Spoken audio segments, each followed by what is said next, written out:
Hari Om, Bhagavad Gita, Moksha Sannyasa Yoga, chapter 18, verse 43. We have seen the wonderful explanations of Swami Dayananda Saraswati and Swami Chinmayananda on the profile of a Brahmana. That was verse 42. The qualities that must be practiced by a Brahmana are Shama, Dama, Tapas, Shaucham, Arjavam, Jnana and Vijnana, Astikya Buddhi. All these must be practiced by a Brahmana. Now the profile of a Kshatriya. Verse 43. Shauryam tejo dhridir dakshyam yuddhe chapya palayanam danamishvara bhavascha shatram karma swabhavajam. Shauryam. Shauryam is highly skilled and brave in warfare or any dangerous situation.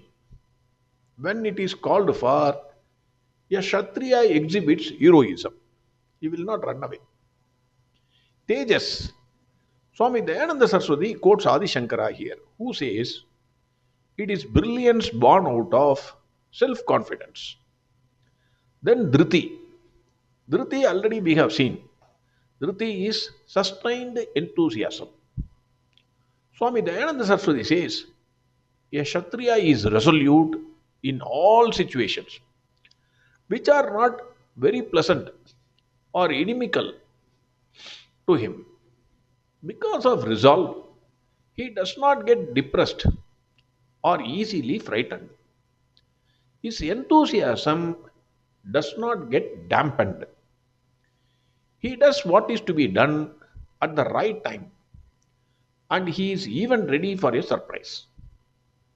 If an unexpected situation arises, he will regroup his resources, entirely change the plan, and face the situation without being confused. That is not the case with us. When when our plan changes, immediately we get depressed. But a Kshatriya faces that. Swami Dayananda Saraswati says, this happens very often in the battlefield. Swamiji says, life itself is a battlefield. This is very important. I repeat.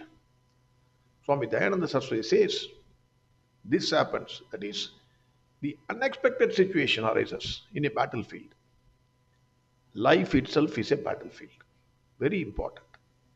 Dakshya, that is, some people plan and work in a particular way. But if the plan goes wrong, or it is not in accordance with the with what you have planned, then generally people get unnerved. They become nervous. And they become incapable of facing the situation. People panic. It is because of their deep rooted fear and insecurity. The readiness to change, completely reshuffle the ideas, marshal the resources, and face the situation as they arrive is called Dakshya.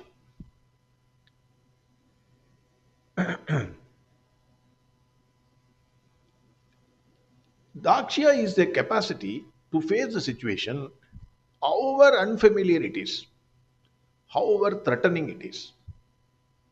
Just do what is to be done, whatever be the situation. Sometimes one has to retreat. Swami Dayananda Saraswati says, in that case, one may lose the battle, but still he will win the war. Yuddhe apalayanam, that is, not running away in a situation where he has to fight. A soldier who is supposed to defend Dharma, or a ruler who has to wield this scepter, Sengol, Recently, there was a dispute. Why Sengol, somebody used it as a walking stick, but not knowing the value of Sengol, scepter. It is the it is the dharma. He who is he has to protect the dharma. The one who holds this scepter, Sengol, the king used to have this because he has to protect the dharma. For fight, suppose if adharma is happening, he has to fight for dharma. And in that battle, he should not run away. That is why scepter is given. Adi Shankaracharya says, not showing his back in a battlefield. That is apalayana. Don't show your back when you are fighting. You should not run away. It is a very important thing in battle. Not retreating from any conflict is yuddhe apalayana. Uh, Swami Dayananda Saraswati has given an example that in Rajasthan, if you get a hurt in your back, that means nobody will respect you. If you are a soldier and your back is hurt, nobody will respect you because you have to take it in your heart, in your chest, whatever it is, the arrow or the gunshot, whichever comes. Brave. That shows the braveness, not running away. That is the braveness. Then dana. Swami Dayananda Saraswati quotes Adi Shankara here, who says, while giving, your hands must not be tied. You must have a free hand. We have already seen that dana is to be given to the right person at the right time and place. While giving dana, no strings to be attached to your hand.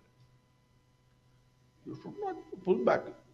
While giving, generally what happens, I go to a temple.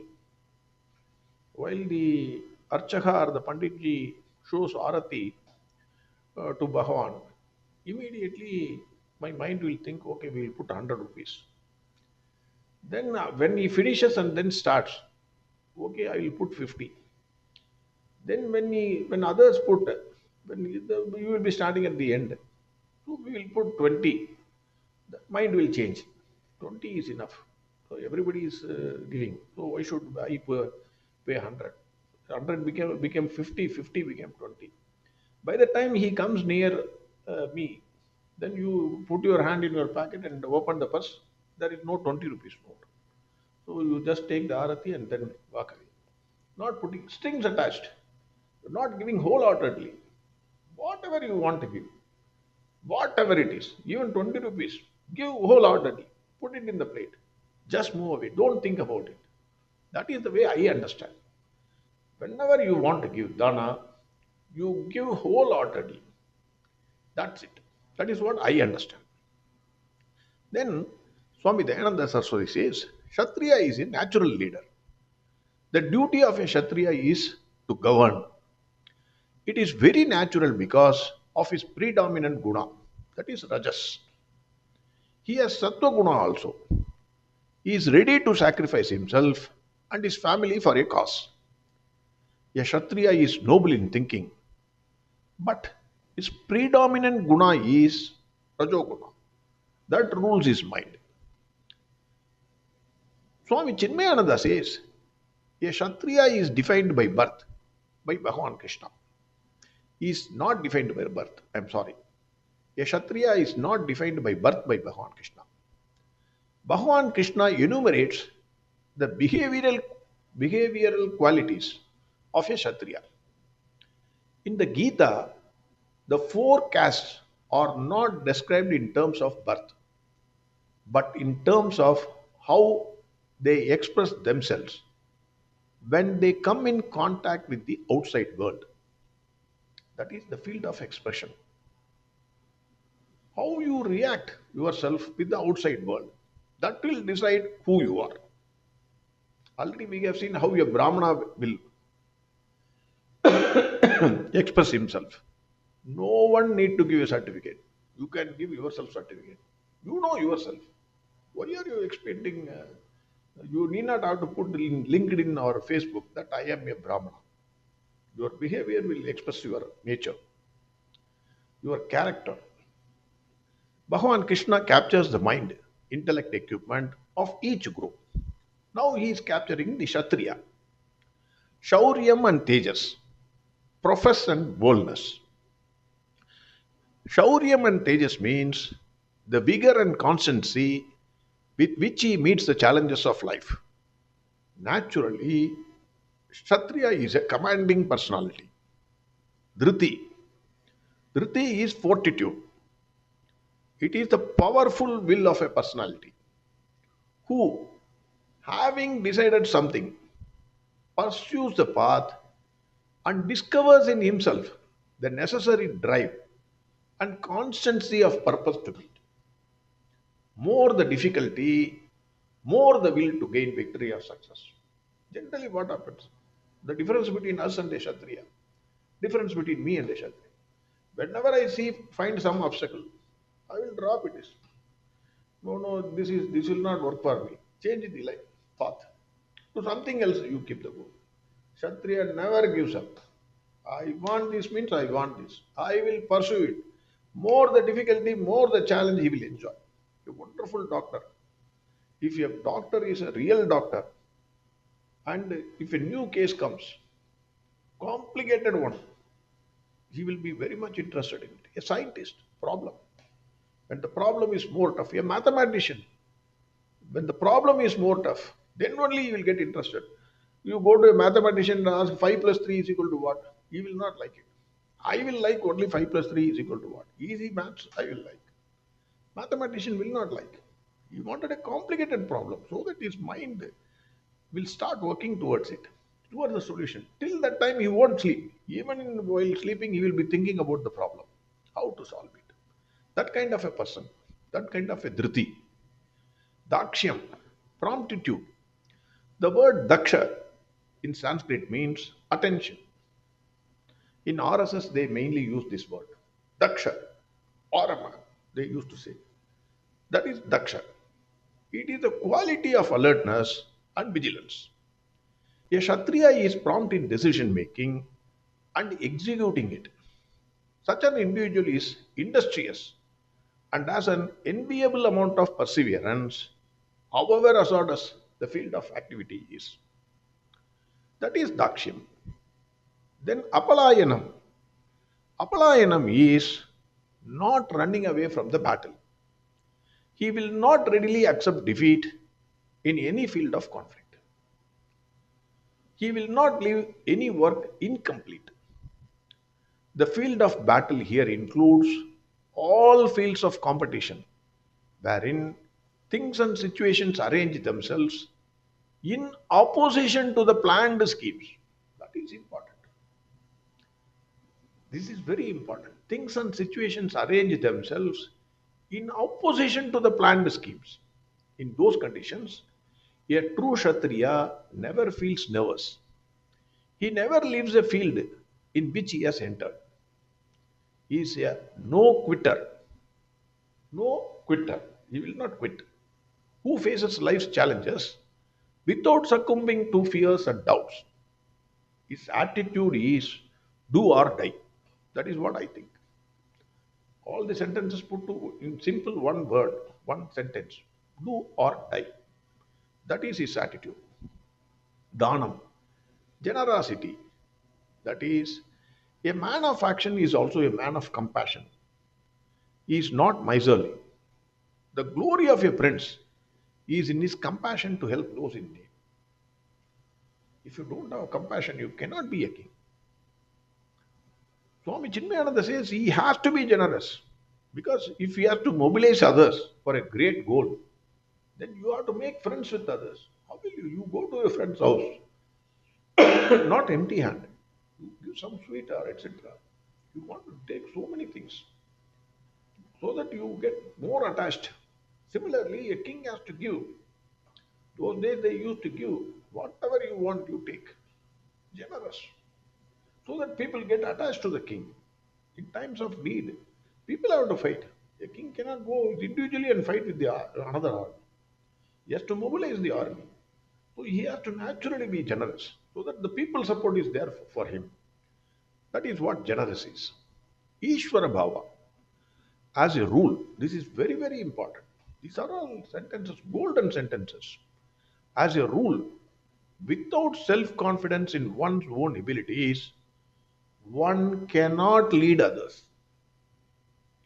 I repeat, without self confidence in one's own abilities, one cannot lead others. You must have self confidence first. A leader must have a firm faith in himself. On seeing him, others gain their confidence. Yes, this man can achieve. Lordliness is one of the essential traits of Kshatriya. He must spread the fragrance of brilliance and dynamism, electrifying the atmosphere around him. Your presence itself will make a difference. Whenever you see the leader, when the leader, true leader comes, people will cheer. Even a dull fellow will get enthralled by his presence. Everything changes. He shouts. What makes him shout? By seeing the leader. The fragrance. He spread the fragrance of self confidence. A king is not made by his golden robes or bejeweled crown. That is what Swami Chinmayananda says. Sadhu Vaswani here says something wonderful. We need to see that also. He says, Sadhu Vaswani says, the four orders, that is Brahmana, Kshatriya, Vaishya, and Sudra, are given by Bhagwan Krishna to keep the life of the nation healthy and strong. He says, the heart of the nation is a true Brahmin, not the wealth, not the armies, not the economic planning. The heart of the nation is true Brahmin. He is very careful in choosing the words. He never said heart of the nation is a Brahmin. Heart of the nation is a true Brahmin. The ordinary citizens of the country make the nation because they are majority. How many Brahmins can live the values given by Bhagwan Krishna? How many people are going to army to fight? Very few. How many people can trade? Very few. The majority of the nation is the ordinary citizens. If we be loose in morals, the majority is not, is immoral. Weak in knowledge, devoid of aspirations, the nation will sink. Wonderful, wonderful. If the majority is weak in morals, weak in knowledge, devoid of aspirations, the nation gradually sinks. Because he will throw stones, he will steal, he will break the things, he will murder people on the road. It happened. French French Revolution, you just think, why? Why it happened? There was a king. Why it happened? It's all because the majority got angry, completely angry against the kingdom, against the king. So when the majority becomes weak in knowledge, devoid of aspirations, the nation will sink. Yep, that is where the Brahmin's role comes. A Brahmin is the teacher of the citizens and keeps them on a noble level of life. So you become the teacher. By seeing you, he will follow you. Naturally, you see a hero and dress up like him. Whenever a new fashion comes, somebody is doing it in a cinema, and then you are following it. You see it in reality. A Brahmin leads his life. A Brahmin has to lead others by living the values given by Bhagwan Krishna. The same thing has been expressed by Kanji Paramacharya also. Brahmin cannot have wealth. You cannot lure other peoples by distributing wealth. Brahmin will be poor. A true Brahmin will be poor. Brahmin cannot have strength, Kshatriya like, because he by it is an inborn quality. It cannot come. A Brahmin cannot have a strength to fight a war. Third, he cannot be a Vaishya. A Brahmin, so he has only knowledge. That knowledge he has to lead the people by living the life, by living the values prescribed by Bhagwan Krishna. That is what Kanji Paramacharya also says. So this is also very, very important. Bhagavan Krishna says these eight qualities, namely profess, splendor, firmness, dexterity, not fleeing away from the battle, generosity, and lordliness, they are the natural inborn qualities of a Kshatriya. That is what Bhagavan Krishna says about Kshatriya. Verse 43. Shauryam tejo tridirdaksham yuddhe chapyapalayanam danamishwara bhavascha shatram karma swabhavajam. Next verse we'll see tomorrow. Harihom Sarvam Krishnarpanamastu. Narayana Narayana Narayana Narayana Narayana Narayana Narayana Narayana Narayana Narayana Narayana Narayana Narayana Narayana Narayana Narayana Narayana Narayana